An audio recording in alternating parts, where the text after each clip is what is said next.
सर्वांना नमस्कार. 5 मिनिटांत विज्ञानमध्ये पुन्हा एकदा स्वागत आहे. आज आपण एका अशा प्रश्नावर विचार करणार आहोत जो ऐकूनच अंगावर काटा येईल. काय होईल जर आपण पृथ्वीवरचा प्रत्येक अणुबॉम्ब एकाच वेळी फोडला तर?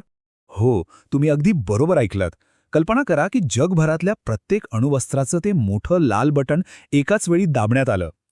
हा इतका मोठा आणि गंभीर प्रश्न आहे की याचं उत्तर शोधायला शास्त्रज्ञांनाही प्रचंड विचार करावा लागला. चला पाहूया ते काय म्हणतात. चला तर आपल्या या प्रवासाला सुरुवात करूया. सगळ्यात आधी हे समजून घेऊया की आपल्या मानवजातीकडे नक्की किती विध्वंसक शक्ती आहे. आकडा ऐकून तुम्ही नक्कीच थक्क व्हाल. तर तयार आहात? सध्या आपल्या या ग्रहावर तब्बल 15,000 अणुवस्त्र आहेत. यातले बहुतेक अमेरिका आणि रशियाकडे आहेत, पण इतरही अनेक देशांकडे स्वतःचा साठा आहे. पण 15,000 हा आकडा नेमका किती मोठा आहे? चला याला एका वेगळ्याच आणि खरं तर भयानक संदर्भात पाहूया. पृथ्वीवर सुमारे 4,500 मोठी शहरं आहेत, जिथे लोकसंख्या 1 लाखापेक्षा जास्त आहे. आता गंमत बघा. याचा सरळ अर्थ काय होतो की आपल्याकडे इतके बॉम्ब आहेत की आपण प्रत्येक मोठ्या शहरावर 3 बॉम्ब टाकू शकतो. विचार करा, पृथ्वीवरचं प्रत्येक मोठं शहर नकाशावरून गायब होऊ शकतं. आणि सगळ्यात धक्कादायक गोष्ट काय आहे माहितीये? हे सगळं करूनही आपल्याकडे अजून 1,500 बॉम्ब शिल्लक राहतील. हो, शिल्लक. यालाच तज्ज्ञ म्हणतात ओव्हरकिल, म्हणजे गरजेपेक्षा कित्येक पटीने जास्त विध्वंस.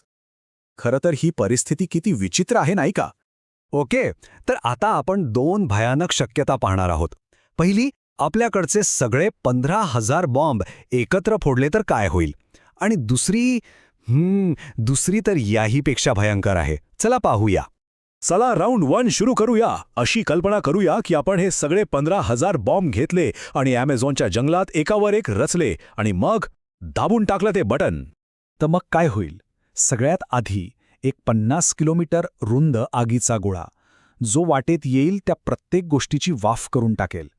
त्यानंतर एक प्रचंड स्फोट लहर, जी 3,000 चौरस किलोमीटरचं जंगल क्षणात जमीनदोस करेल.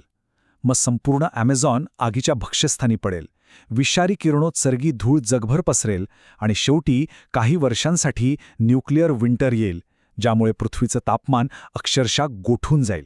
याचा परिणाम ॲमेझॉनचं जंगल तर गेलं समजा. जगभरात कॅन्सरचं प्रमाण वाढेल, पण धक्कादायक असलं तरी मानवजात यातून वाचेल. हो, दक्षिण अमेरिकेसाठी ही एक महाभयंकर आपत्ती असेल, पण बाकीच्या जगासाठी आपण टिकून राहू. पण खरी गंमत तर आता पुढे आहे. ते खूप वाईट होतं, मान्य. पण काय होईल जर आपण ठरवलं की नाही, आपल्याला अजून मोठं काहीतरी करायचंय? काय होईल जर आपण पृथ्वीवरचं सगळं युरेनियम खाणून काढलं आणि त्यातून जेवढे शक्य आहेत तेवढे बॉम्ब बनवले? आता जो बॉम्ब तयार होईल ना, त्यात 6.5 कोटी वर्षांपूर्वी डायनासॉरला संपवणाऱ्या त्या उल्के एवढी प्रचंड ऊर्जा असेल. हो, आता आपण बोलतोय खऱ्या विनाशाबद्दल. चला या महास्फोटाचे परिणाम पाहूया. सगळ्यात आधी एक 100 किलोमीटर रुंद खड्डा तयार होईल आणि त्यातले खडक अक्षरशः पाण्यासारखे उसळतील. मग हेच खडकांचे तुकडे अंतराळात फेकले जातील आणि परत येताना संपूर्ण वातावरणाला भट्टीतल्यासारखं गरम करतील. यानंतर जगभरात इतिहासातील सर्वात मोठे भूकंप येतील आणि शेवटी अनेक दशकांसाठी पृथ्वी गोठवणारा न्यूक्लिअर विंटर पसरेल. आणि याचा अंतिम निष्कर्ष अत्यंत भयानक आहे. ही असेल मानवजातीची एक्स्टिंक्शन इव्हेंट. आपण आणि पृथ्वीवरचे इतर सर्व मोठे प्राणी कायमचे नाहीसे होतील. Game over. तर मग ह्या सगळ्या अग्नी आणि बर्फाच्या तांडवानंतर मागे काय उरेल? पृथ्वीवर आपण आपला नक्की काय ठसा सोडून जाणार? आश्चर्य वाटेल, पण आपण गेल्यानंतर पृथ्वीला काहीही फरक पडणार नाही. काही लाख वर्षात ती स्वतःला बरी करेल. जीवन पुन्हा एकदा नव्या रूपात फोफावेल. आणि विचार करा, भविष्यात जर पुन्हा एखादी बुद्धिमान प्रजाती आली आणि त्यांनी भूगर्भशास्त्र अभ्यासलं, तर त्यांना जमिनीखाली एक विचित्र किरणोत्सर्गी खडकांचा पातळ थर सापडेल आणि तो पाहून ती नक्कीच खूप गोंधळून जातील. तर यावर तुमचे काय विचार आहेत? आवडल्यास लाईक बटन नक्की दाबा, हे शेअर करा आणि अशाच भन्नाट माहितीसाठी सबस्क्राईब करा. तुमचे विचार खाली कमेंटमध्ये नक्की सांगा. उद्या भेटूया याच वेळेला. तोपर्यंत